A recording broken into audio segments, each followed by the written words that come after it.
এই চ্যানেল কোনো অবৈধ কার্যকলাপকে উৎসাহিত বা সমর্থন করে না। এই চ্যানেলের সমস্ত বিষয়বস্তু কেবল তথ্য ও শিক্ষামূলক উদ্দেশ্যে প্রদান করা হয়েছে।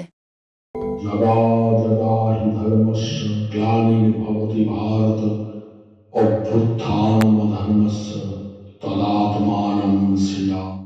পরিত্রাণায় সাধুনাং বিনাশায় চ দুষ্কৃতং ধর্ম সংস্থাপনার্থায় সম্ভবামি যুগে যুগে। নমস্কার বন্ধুরা, জ্যোতিষী এবং তন্ত্রবিদ শান্তনু বন্দ্যোপাধ্যায়ের অডিও ইউটিউব চ্যানেলে আপনাদের স্বাগত জানাই। এখানে শ্রী শান্তনু বন্দ্যোপাধ্যায়ের বহুল প্রচারিত জ্যোতিষ টোটকা এবং ফলাফল আপনাদের সুবিধার জন্য তুলে দেওয়া হলো। এখানে আপনারা অডিও ফরম্যাটে নানা রকম রিপ্রেজেন্টেশন হবে গ্রাফিকের, তার মাধ্যমে আপনারা এই ভিডিওগুলো দেখতে পারবেন খুব সহজেই। যারা যারা জীবনে নানান সমস্যায় জড়িয়ে পড়েছেন এবং সহজ সমাধানের পথ খুঁজে পাচ্ছেন না, তারা দ্রুত যোগাযোগ করুন আমাদের এই বুকিং নাম্বার। দেখবেন তলায় স্ক্রোলে বুকিং নাম্বার যাচ্ছে। আমাদের বুকিং নম্বর হলো 9830143048। সকাল 11টা থেকে সন্ধে 7:30 মানে 7:30 পর্যন্ত এর মধ্যে আপনারা ফোন করবেন। প্রেম, বিয়ে, বিচ্ছেদ, চাকরি, ভাগ্য, রাশি, যে কোনো সমস্যায় দ্রুত যোগাযোগ করুন এই নাম্বারে। নাম্বারটি ভালো করে দেখুন এবং নিচের স্ক্রোলগুলো ভালো করে আপনারা ফলো করুন। রাতের বাসি খাবার রান্নাঘরে রাখলে কিন্তু বাস্তু দোষ হতে পারে। বাড়ির রান্নাঘরের ওপর বাস্তুর অনেক নির্ভর করে।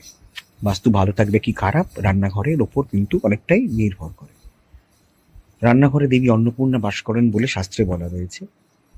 বহু মানুষই মনে করেন রান্নাঘর অগোছালো রাখলেও কিছু যায় আসে না, কিন্তু বাস্তবে তা ঘটে না। রান্নাঘর নোংরা, অপরিচ্ছন্ন এবং এলোমেলো রাখলে কিন্তু বাস্তুর ওপর নেগেটিভ এনার্জি প্রভাব বিস্তার করে। 4টি জিনিস রয়েছে যা রান্নাঘরে কখনো রাখা উচিত নয়। এর ফলে আমাদের মারাত্মক লোকসানও হয়ে যায়।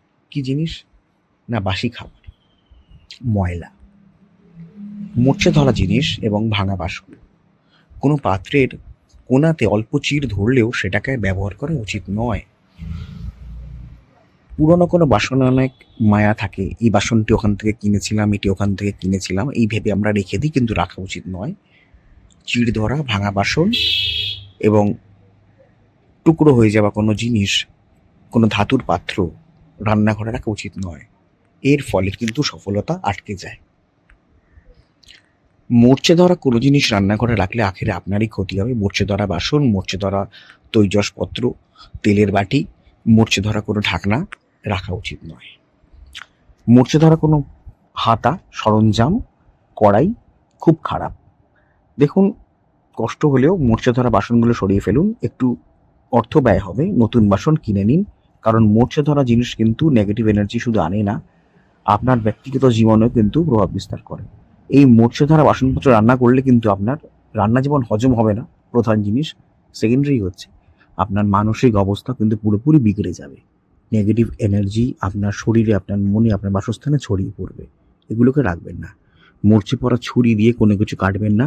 কাঁচি দিয়ে কোনো কিছু আপনারা ব্যবহার করবেন না। কোনো কিছু প্যাকেট কাটতে বা কোনো সবজি তরকারি বা ইত্যাদি অনেক সময় কাঁচি দিয়েও কাটেন, অনেক ডগার ইত্যাদি কাটেন, সেগুলোও করবেন না। মরচে ধরা কোনো ছুরি বা কাঁচি রান্নাঘরে ব্যবহার করবেন না। ভাঙা বাসন করবেন না, মরচে ধরা জিনিস ব্যবহার করবেন না। আরেকটি বিষয় হচ্ছে বাসি খাবার। বাসি খাবার রান্নাঘরে জমিয়ে রাখবেন না। মিট সেফে অনেক সময় খাবার আপনারা জমিয়ে রাখেন, এতে কিন্তু বাস্তুর অকল্যাণ ঘটে। বাসি রুটি রান্নাঘরে রাখা উচিত নয়। পারলে ফ্রিজের মধ্যে রাখুন অথবা ড্রয়িং রুমে রাখুন। সম্ভব হলে বাসি রুটি রাখবেনই না, খেয়ে নিন বা ফেলে দিন। প্রতি রাতে খাওয়া শেষে বাসি খাবার কিন্তু রান্নাঘর থেকে সরিয়ে রাখেন। এরকম লোকেরাই জীবনে সুখী হন। ফ্রিজে রেফ্রিজারেট করে রেখে দিন, তাও ভালো, কিন্তু রান্নাঘরে কোনো কিছু রাখবেন না। দুপুরে কোনো খাবার গরম করে বিকেলে খেলেন না, রান্নাঘরে রাত অবধি পড়ে রইল, সেটাও কিন্তু খারাপ। রান্নাঘরে খাবার না রাখাই শ্রেয়, যদি সেটা অনেকক্ষণ রাখতে হয়। 1-1.5 ঘন্টা কোনো সমস্যা নয়, কিন্তু তার বেশি রাখবেন না রান্নাঘরে খাবার। অর্থাৎ পারলে ফ্রিজের মধ্যে রাখুন, অন্য কোথাও সরিয়ে রাখুন, রান্না করা খাবার রাখবেন না। রান্না যেটা করেননি সেটা অবশ্যই রাখতে পারেন, তাতে কোনো সমস্যা হয় না। ময়লা, আনাজের খোসা বা কোনো টুকরো প্যাকেট হোক বা উচ্ছিষ্ট কোনো খাবার হোক, সেগুলি প্যাকেট করে রান্নাঘরের মধ্যে ফেলে রাখেন, খুব খারাপ। পারলে বাড়ির বাইরে বের করে দিন বা কোনো ডাস্টবিন বা গার্বেজ বক্সের মধ্যে রাখুন। মা অন্নপূর্ণা কিন্তু অত্যন্ত রুষ্ট হন এই ধরনের ব্যবহারে। বাড়ি ছেড়েও তারা কিন্তু গৃহত্যাগী হয়ে যান। অর্থাৎ লক্ষ্মী আপনার ঘরে থাকেন না, লক্ষ্মী কুপিতা হয় এবং মা অন্নপূর্ণা বাড়ি ছেড়ে চলে যায়। এর ফলে কি হয়, আপনার দেখবেন খাবারে কষ্ট হয়। অর্থাৎ দেখবেন প্রয়োজনের সময় অন্ন ফুরিয়ে যায় বা প্রয়োজনের সময় জিনিসপত্র কেনাকাটা করতে অর্থ কষ্ট দেখা দেয়। তো এই সমস্ত উচ্ছিষ্ট খাবার টুকরো জিনিস বাইরে ফেরার বন্দোবস্ত করুন, এবং জীবনে আর্থিক উন্নতি বজায় রাখতে হলে এবং নিজেকে সমৃদ্ধশালী করতে হলে এই ধরনের ব্যবহার করবেন না। অর্থাৎ ময়লা রান্নাঘরে দয়া করে আপনারা জমিয়ে রাখবেন না। আপনারা অতি অবশ্য কদিনের মধ্যেই চলে আসছে, অ্যামাজনে পেয়ে যাবেন শোধন দ্রব্য। আমি বলে দেবো, লিংক দিয়ে দেবো, এবং সেই শোধন দ্রব্য কিনে আপনারা যে কোনো জায়গায় থাকেন না কেন, আপনারা ওটা যদি কিনে রেখে দেন অনেকদিন চলে যাবে। যেমন অমৃতবিন্দু স্নানদ্রব্য 1 চিমটি করে, আপনারা যদি একটা ডিব্বা, এই ডিব্বাটা কেনেন বহু দিন আপনাদের চলে যাবে।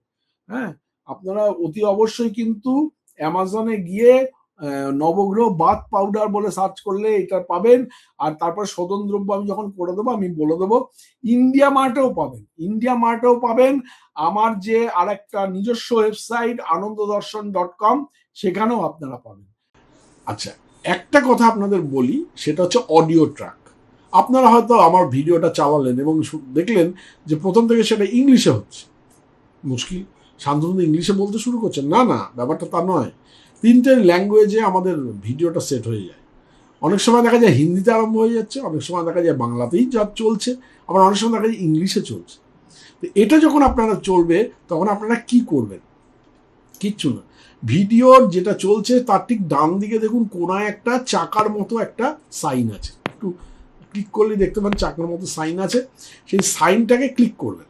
ক্লিক করার পরে দেখবেন নিচে অডিও ট্র্যাক বলে একটা লেখা দেখাচ্ছে। ওই যে বারটা আসবে, বারের নিচে অডিও ট্র্যাক আছে, ওই অডিও ট্র্যাকটা ক্লিক করবেন। ক্লিক করলেই দেখবেন ওখানে বেঙ্গলি অরিজিনাল দেখাবে, যেখানে হয়তো হিন্দিতে চলছে, হিন্দি নিচে রয়েছে, কিন্তু বেঙ্গলি অরিজিনালে আপনারা ক্লিক করে দেবেন। যদি বেঙ্গলি অরিজিনালে ক্লিক করে দেন তাহলে কিন্তু আপনারা বাংলাতেই আবার আমার কথাটা শুনতে শুরু করবেন।